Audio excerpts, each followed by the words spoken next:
Welcome back to part 3. Now that you've read the news and picked the best 12 or less, you need to look at the financial nuts and bolts of your company. The first set of facts have to do with net worth. You need to know the worth of your company. And to do this, first look at the debt. Just like you, a company has debts and assets. Depending on what kind of company, they may have more or less debt. A manufacturing company, for instance, may have big debt because they have to buy equipment to make things, which might be expenses. Some businesses need plants, like utilities. Some need lots of property, like hotels. Some businesses provide a service, like IBM, who make their money from research services, and they don't require much debt. Some companies have no debt at all. So it's important to compare the companies. Assets are opposite of debt. It's cash, property, and stock. Some companies have lots of cash, some very little. The research reports and the company's financial statements all give you these numbers. Get a total of the assets and a total of the debt and look at the ratio. The debt to equity ratio is what you're looking at. Then look at that ratio of other companies like it. If the debt is heavy, usually that's a reason to walk away. Sometimes, however, it's about an acquisition or something.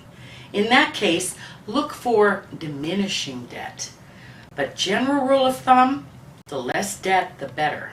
And more assets compared to debts are also very good. Next, check the cash. A company should always have a good amount of cash to pay off current liabilities and for emergencies. Check the current ratio, which shows how much cash they have compared to their current bills. It should be 2.5 or 3 to 1. If they don't have much cash, that's not a good sign. Eliminate your company with too much debt and too little cash. Now, earnings. We buy companies because they make us money. So the company first has to be making money. This is the key, profit. How much profit does your company make? We measure this by a PE ratio. That's the amount of profit per share compared to the price of the stock. Here's an example. If a company makes $1 billion in sales and after all expenses they make $100 million in profit, then they have 100 million shares, let's say. That's $1 per share in profit. If the stock is trading at 10, then it's the price over the earnings. So it's $10 price over $1 earning, which gives you a 10 PE. Now, the lower the PE, the better.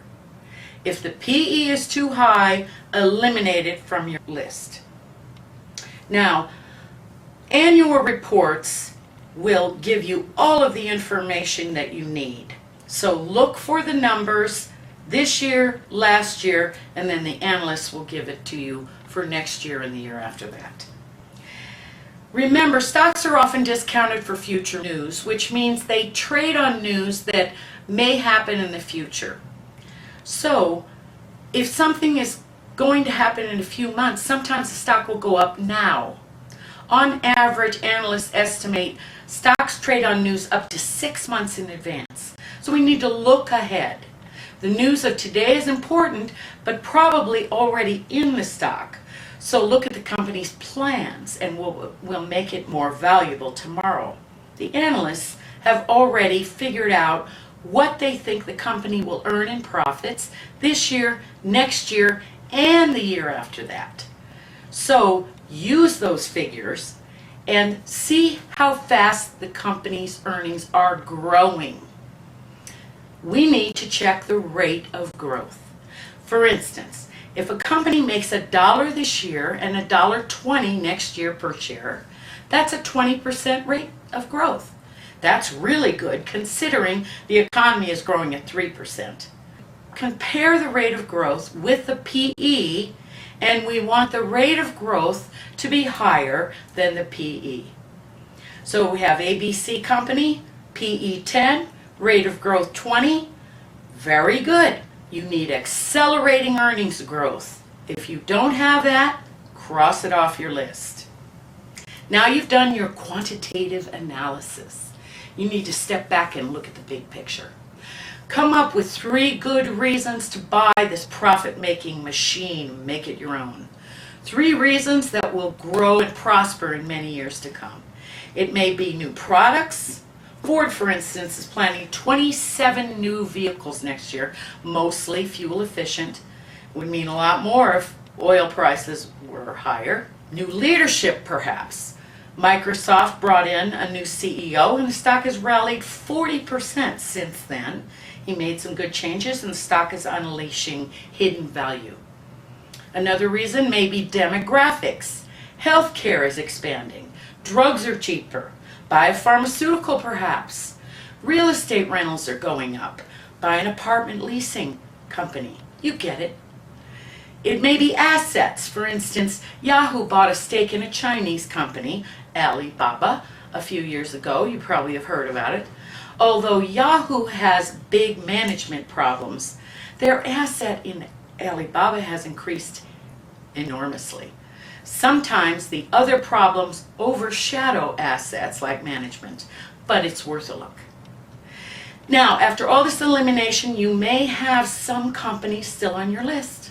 They must have no legal or hidden grenades that may blow up later. They must have a strong balance sheet, lots of cash, a low PE, and earnings growth ahead. They must have 3 reasons to buy as well. Now, if there's no stocks on your list, sorry, just go back and do it again. And be glad you didn't buy that loser. If there is one, congratulations, you found a gem. Just go through this process again and get some more. Get 4 and then execute your trades immediately. Be sure to follow the guidelines in our previous seminar, How to Buy Stocks, with following and selling your stock. Your research should give you a target price and a buy range can be derived from the earnings estimates. Stick to your discipline. You will soon have a treasure chest of gems that will provide wealth and prosperity for your future. Good luck and tune in again for more Bowood Partners videos. Please check our website and contact us if we can be of service.